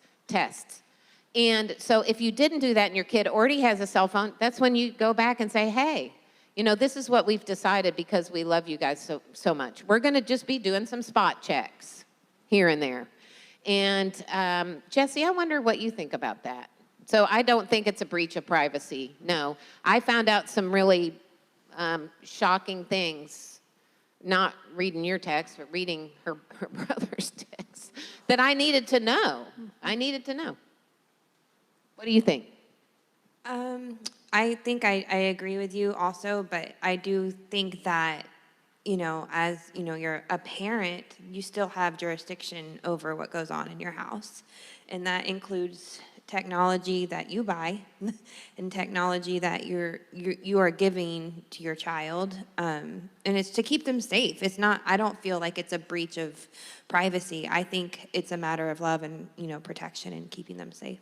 Right. And remember, you're not going to argue. Yeah. And it's spot checks. It's not every night.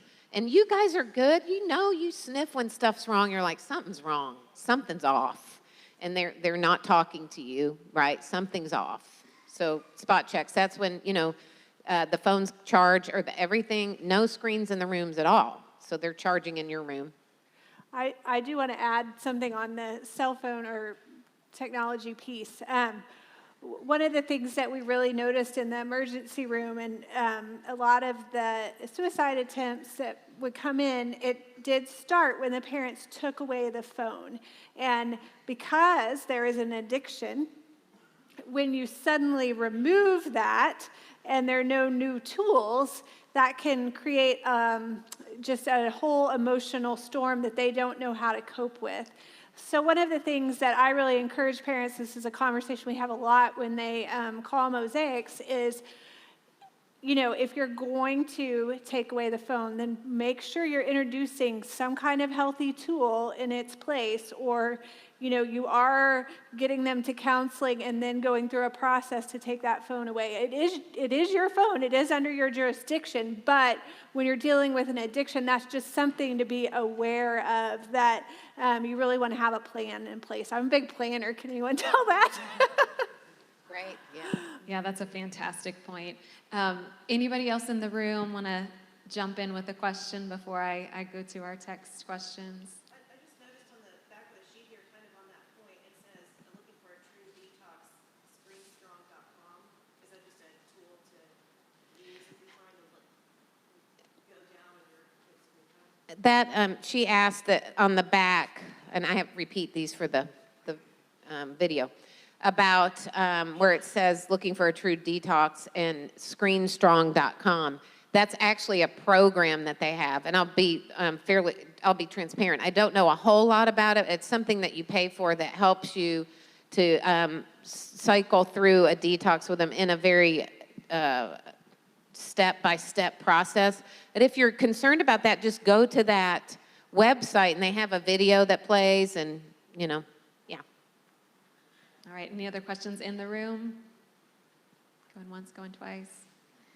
All right, Kate, you mentioned this very briefly, and you did a great job of talking about the precautionary work with technology and specifically with nude pictures that go back and forth. Curious about if that is already happening, if the sending and receiving is already in the works. How does a parent navigate that?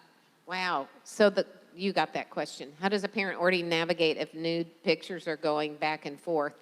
Well, I think then that calls for definitely a family conversation. And maybe if it's with the daughter, Or it could be the son, the son receiving them, or, boys send them to.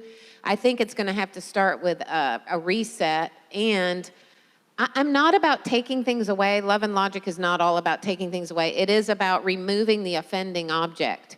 So in this case, if the phone is the offending object and those things are going back and forth, then sometimes that has to be taken away, not that they can't get another one. So to me, it would start with a conversation. It would, if we know where it's gone, maybe calling the parents of the boy where it's gone. I'm very big about open communication with all parties involved, and then also probably involving a counselor with that, because I've known girls who've had to switch schools because pictures have gone around. And also, it goes deeper looking for identity. So I would have a talk. I'd probably confiscate the phone and any other devices. I would reach out to maybe the receiving partner, get a counselor, is where I would start. Yeah. Okay, great. Sherry, a question for you, because I know this is really kind of more in your section. And it's a question I get a lot. Warning signs, right, specifically with depression and suicidal thoughts. How do you differentiate a warning sign versus teenage moods?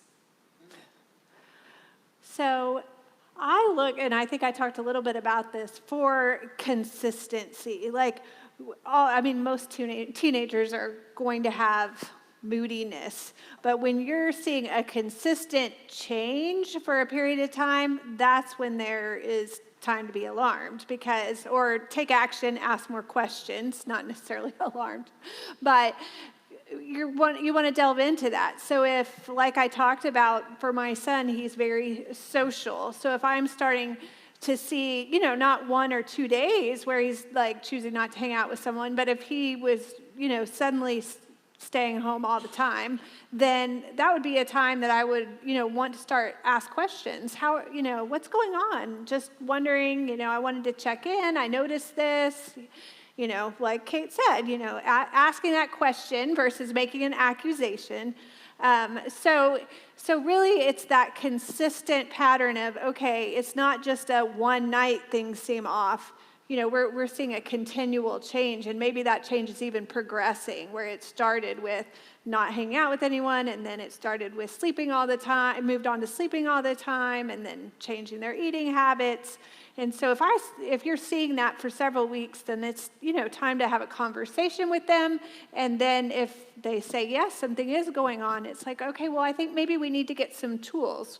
What would you think about? And giving the options, counselor, or, I can go with you to the counselor. You can go alone to the counselor, but giving those options of help. Fantastic. We're going to do one more question, just a dual question. First off, what can individuals expect if they do notice warning signs and they reach out to Mosaics of Mercy? And then if their teenager is compliant versus if they're not compliant? I can do the first part, and you can do the second part.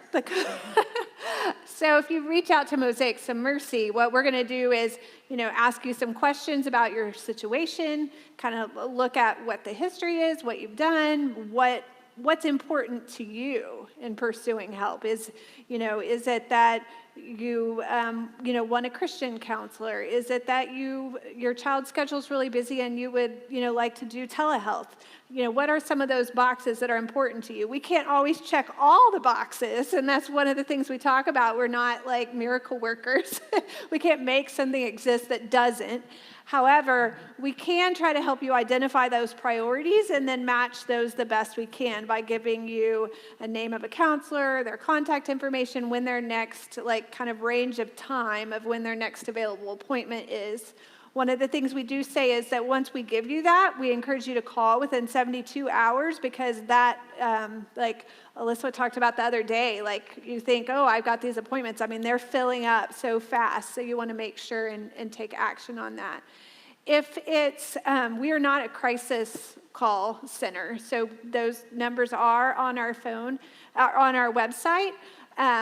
But if it's something where you know that you need a bed in a psychiatric hospital. Maybe it's not your first go-round with that and you're having trouble. If you call us, we can help find, a bed that's available and get that started, or help you understand expectations if that is your first time and what you might need to know. So those are some of the things that we do. We also really try to talk about the whole family. We're very big on that. So if your child is needing help, we're also going to ask, what do you need to help take care of yourself? Is there a support group? Is there a book recommendation that you're looking for? Or would you like a counselor? Because I think what we talked about in general, both of us, is that this doesn't exist in isolation. It's not just suddenly this kid has a problem. It's all going to require changes as a whole family. So how are we going to support ourselves in that?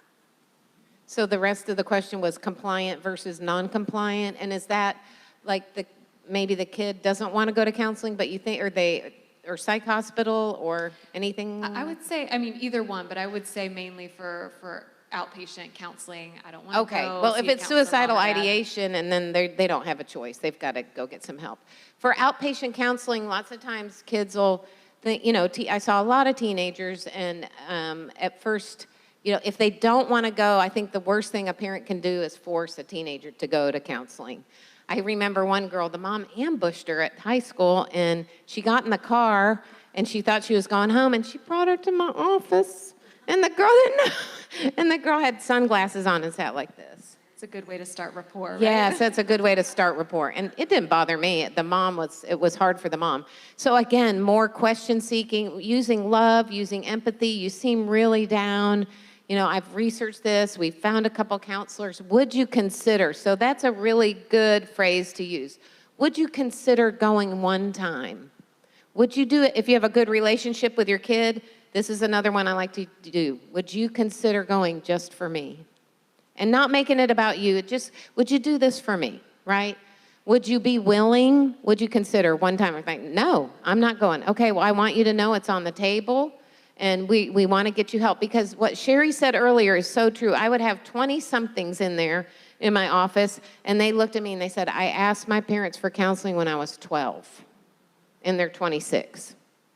And that got passed off as teenage drama, which it may have looked dramatic. I got that. But if the drama lasts a long time, so getting the process going earlier. I think one other thing too is letting them have a say in the process. So when we're big on counseling as family, so both my kids have gone to counseling. So I give them, here's some options that, from what I know, they might be a fit. Why don't you read them? Why don't you call? My 18-year-old daughter called and interviewed her counselor over the phone to see, I asked my daughter, what's important to you? She wrote it down. Then she called and asked. So giving them ownership in the process helps them have that buy-in versus I'm going to kidnap you and take you to the counselor. And I chose them and this is it and it's because you need it. Right. That doesn't usually work. Yeah, and something you said earlier, Sherry, I think is so important for us to hear. Even if it is attention seeking, even if it is manipulation, then that's still an issue that can benefit from some counseling to say, why is that there? So I love what you guys brought to the table. I want to thank all three of you for coming and being a part of today and sharing your knowledge. Something I want to leave everybody with, here at Covenant, we really believe that it's so important to be connected in healthy community. And so I encourage that for all of you. If you don't have a church home, I encourage you to find one. Any Sunday you are welcome here. That is your invitation to come. We have services at 9 and 10:30 in English and in Spanish at 12:30. We also have a Bible study that's starting this Wednesday that is digging into Scripture about what does Scripture say about anxiety and depression. So if you need community, you are welcome here. I'm going to end us with just a closing prayer, and then we'll close up for today. Lord, we thank you for today. I thank you for everybody in this room, that they prioritize this time because they want to be healthy and well and want their families to thrive. I thank you for the knowledge that these ladies brought today. I pray, God, that everything that we took in would not just go away as we leave these doors, but we would take it with us. that it would be life-changing for us as individuals and in our families, and that we could go and be models of wellness, of mental, emotional, physical, and spiritual health. And Lord, I pray that we would be able to be a light into the world. We pray all this in Jesus' name. Amen. Thank you all for coming. I hope you have a great rest of your day, and we'll see you next time. Thanks, guys.